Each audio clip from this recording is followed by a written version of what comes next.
Hey everybody, it's Travis Lawfully again here,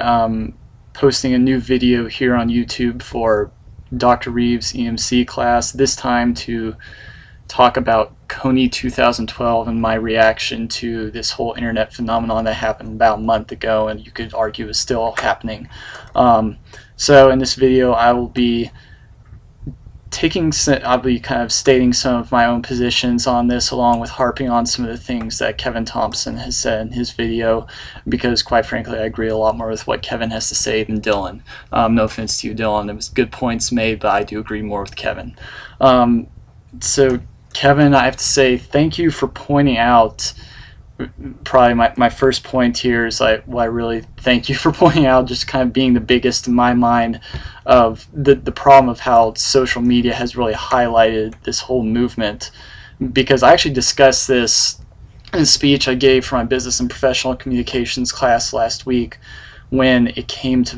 to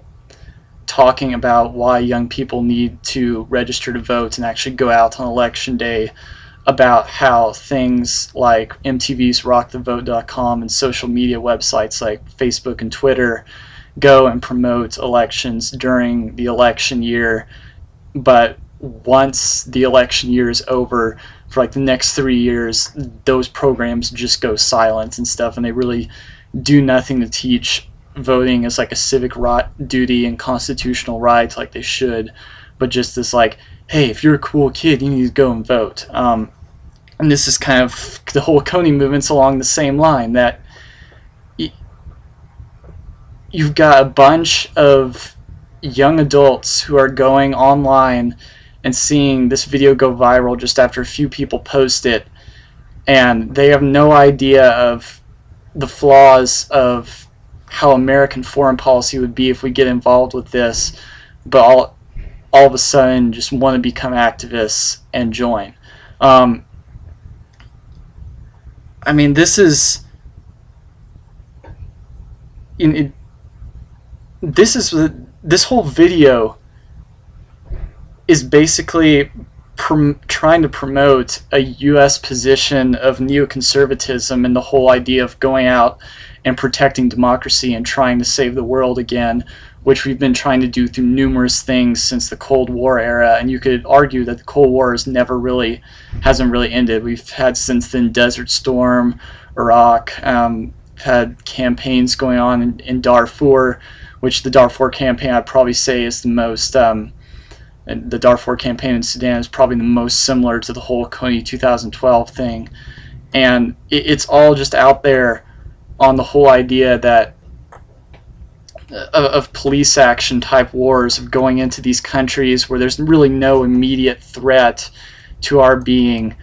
but we seem to think there's a threat because they think that the fact that other countries are not representative democracies like we are, that they're going to somehow come after us. And I mean, this video is like calling for President Obama to go and get involved in one of those neoconservative type things. I mean, come on, I think it, like myself being an Obama supporter, we don't want Obama going and looking like a puppet of George Bush by trying to go and get involved in every foreign conflict out there. And just, I think this video, what it should say, if it was really effective, it would have united maybe like the more spiritual and kind of activist community to really step up and do their job to help this. But instead of trying to basically use that and then saying, hey, the government's going to come shadow us and get involved as well. I mean, in my opinion, all this whole going out and trying to get involved in every foreign conflict thing is one of the reasons, along with shipping our jobs overseas, why our economy is in the complete crapper right now. So that's what really frustrates me about this. And another thing that bothers me in here is how the Invisible Children didn't really do the correct job of portraying what the LRA is here. They said that, I think Joseph Kony has like really no basis for doing this except basically to just like control children and like send them out there. I mean, I may be wrong, but it said something probably along those lines in the video, I can't remember. But the LRA, when you read up on it, it's titled the Lord's Resistance Army. I mean, this is essentially a crusade led by Joseph Kony, a Christian fundamentalist, who wants to use small children to basically fight for what he says the Bible says to fight for, in defeating those who don't believe. And pretty much his whole idea of twisting the message of the Bible into a version of hatred, which is what it's not. And they go, that's saying otherwise. I think that's also scary, the fact that that kind of shows it's reflected in the whole internet fad thing. That, like, I know personally, like, a bunch of people from my high school who reposted the video, and my high school is probably about, like, there are a majority of people there who are Christian, but there's also a large number of Jews and a large number of atheists and agnostics as well. And a lot of those people who aren't Christian were going and post this, like, and saying in, like, their little whole feed on Facebook, like, no matter what you believe or who you believe in, that this is something that we can all unite on. And it's like, but if you really knew that this is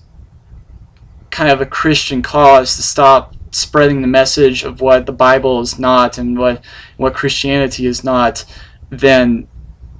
you probably wouldn't feel so strongly about this,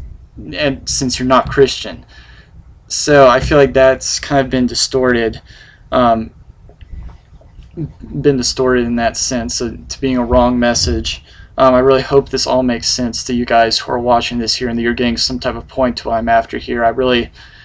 don't have like a whole long speech out. All I have is this note card here with just a few notes about what I wanted to speak on, because I'm not a canned speaker. I really like to go free on what I talk about, and this video is running about like 7 minutes now, so I know it's getting kind of long, so I'm going to wrap it up in saying that I think this really shows, in relation to the whole class of what we've been talking about, the danger of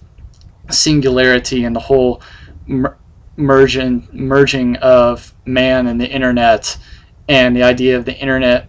of the online being connected to the real world and the real world being connected to the online, and that the internet is a beautiful thing, that the whole singularity is a beautiful thing when people understand what out there is real and what out there is not true. But when people don't understand that and they just take everything for face value as being true, that's what's so dangerous, especially what you see with this blind following here of Kony 2012, when people don't even realize all the flaws that are part of it. Thank you.